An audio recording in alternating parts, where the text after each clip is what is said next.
احاطہ دوئم میں مرگلہ کی پہاڑیوں کی پناہگاہوں میں ہماری نظروں نے سفید چادر اور سر پر پیلی ٹوپیاں پہنے مندر کے کمروں کے بعد دائیں طرف حرکت کر کے سید پور گاؤں کے راستے کا کچھ اوپری منظر دیکھا۔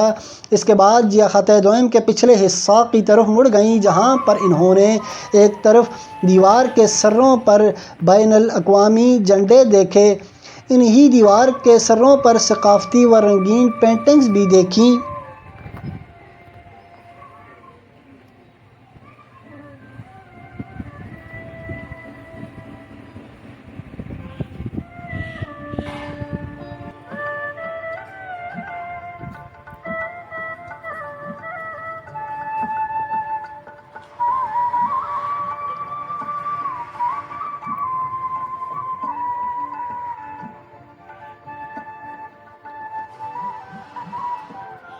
ان پینٹنگز کے پیچھے پرانے طرز پر طاقدان اور شمعدان بنائے گئے تھے۔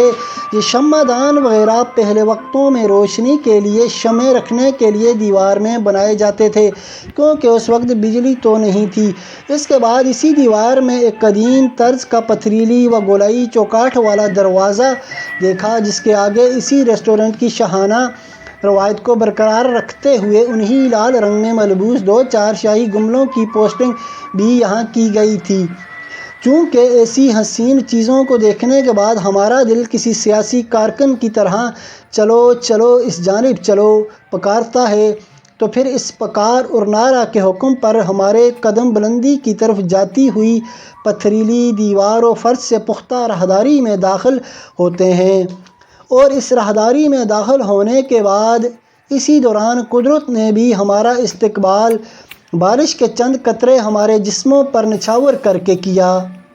یہاں اس راہداری اور آس پاس کے ماحول میں پہنچنے پر ہمیں یوں لگا کہ ہم کسی پرانے دور میں ہیں، یا یوں کہوں کہ ہم ٹائم ٹریول کر رہے ہیں۔ ٹائم ٹریول ایک مشین ہے جس میں بیٹھ کر پرانے زمانے کو دیکھا جا سکتا ہے۔ اس کے بعد ہماری نظروں نے دیکھا کہ سامنے ایک لال رنگی عمارت کی چھت اور قدیمی نقوش والا چہرہ رکھنے والی ایک دوسری منزل ہمارے سامنے ہے، جس کی چھت پر بندروں کی پارٹی ہو رہی تھی۔ دوستو، یہ لال رنگی قدیمی نقوشی چہرے والی منزلیں میرے لیے کسی محبوبہ کی مانند بڑی پرکشش ہوتی ہیں، تو یہاں پر یہ منزل بھی مجھے اپنے دیدار کی دعوت دے رہی تھی، اور میرا دل بھی چاہتا تھا کہ اپنی اس محبوبہ کا بھرپور دیدار کروں۔ لیکن کچھ ہی دیر بعد میرے دماغ کے نیورون نے مجھے آ کر حکم سنایا کہ دیدار منزل کی باتوں کو چھوڑ اور بندے دا پتر بن، کیونکہ تیرے پاس وقت کی مقدار کم ہے۔ پھر اس حکم کے بعد ہم سیڑھیاں چڑھنے کے بعد ایک بالائی کونے میں آ گئے۔ یہ سیڑھیاں بھی قدیم طرز کے اسی قسم کے پتھروں سے بنائی گئی تھی۔ ان سیڑھیوں کو چڑھنے کے بعد سامنے سب سے پہلے ایک شیر والے فوارے نے ہمارا خوفناک ویلکم کیا، اور اس ویلکم کے بعد ہمارے پیروں اور نظروں نے آپس میں صلاح و مشورہ کے بعد دائیں طرف آوارہ گردی شروع کر دی،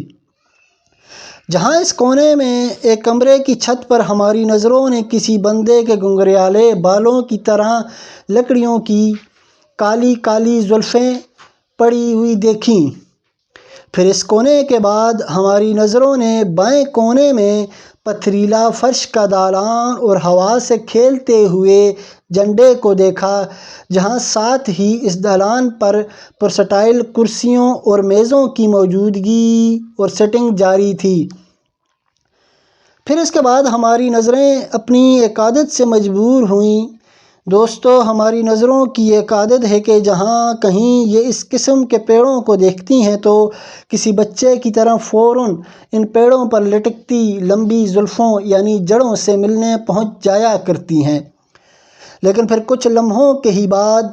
ہم نے اپنی ان آوارہ نظروں کو واپس بلایا، اور پھر وہی لال رنگی اور خوبصورت منزل کا دور سے ہی کچھ دیدار کیا۔ اس منزل کا تعارف یہ ہے کہ یہ منزل اسلام آباد کے گاؤں میں ایک مندر کی منزل ہے۔ یہ گاؤں سید پور گاؤں کہلاتا ہے، جسے یہاں کی انتظامیہ نے بطور ماڈل ولیج اسی قدیم طرز پر ہی قائم چھوڑا ہے، جس میں پرانی طرز کی عمارتوں میں ہندوؤں اور سکھوں کی عبادت گاہ کی یہ والی عمارت مندر گاہ بھی اسی طرح اب تک اپنا وجود قائم رکھ رہی ہے۔ اس مندر کی مکمل ویڈیو بھی اسی چینل صدی نامہ پر آنے والی ہے۔ دوستو، پھر اس کے بعد اپنی طائرانہ نظروں کی اڑان کے دوران ہم نے نیچے ریسٹورنٹ کے کیبن کی چھتوں پر شرارتی اور محبت بھرے کچھ قومی جملے دیکھے، جیسا کہ شالا نظر نہ لگے، دیکھ ضرور مگر پیار سے، خیر ہو آپ کی، وغیرہ وغیرہ۔ ان کیبنوں کا خوبصورت منظر اور ابتدائی ذکر ہمارے پہلے ویلاگ میں کیا گیا ہے،